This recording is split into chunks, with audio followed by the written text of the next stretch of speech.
Bon, alors je vous présente Maëlys et Océane, qui sont les gardiennes du musée de l'école de Saint-Pierre-de-Buz. Musée de l'école, ou plutôt je devrais dire les musées de l'école, puisqu'il y a deux salles.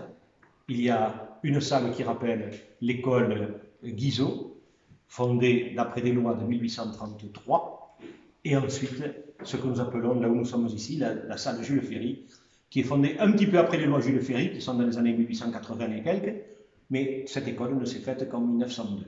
Ainsi, si vous voulez, on a vraiment un aperçu de ce qu'a été l'école rurale, de ses débuts jusque, j'allais dire, à la fin, puisque la ruralité meurt dans les années 75, l'école aussi, c'est tout un monde qui s'en va, et dont l'école a été le reflet, et que l'on présente ici aux visiteurs qui ont l'amabilité de venir nous voir. On est effectivement très riches en objets qui nous ont été légués, qui nous ont été offerts, ou que j'avais parfois dans mes greniers. Nous avons bien sûr ce mobilier scolaire. Celui qui est là-bas est encore plus rare, dans l'école Guizot.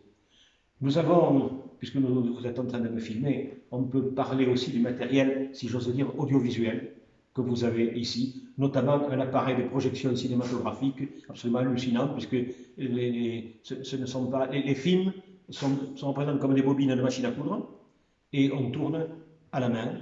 Et l'éclairage, comme il n'y a pas d'électricité à ce moment-là, c'est une lampe à acétylène qui permet de faire ces projections.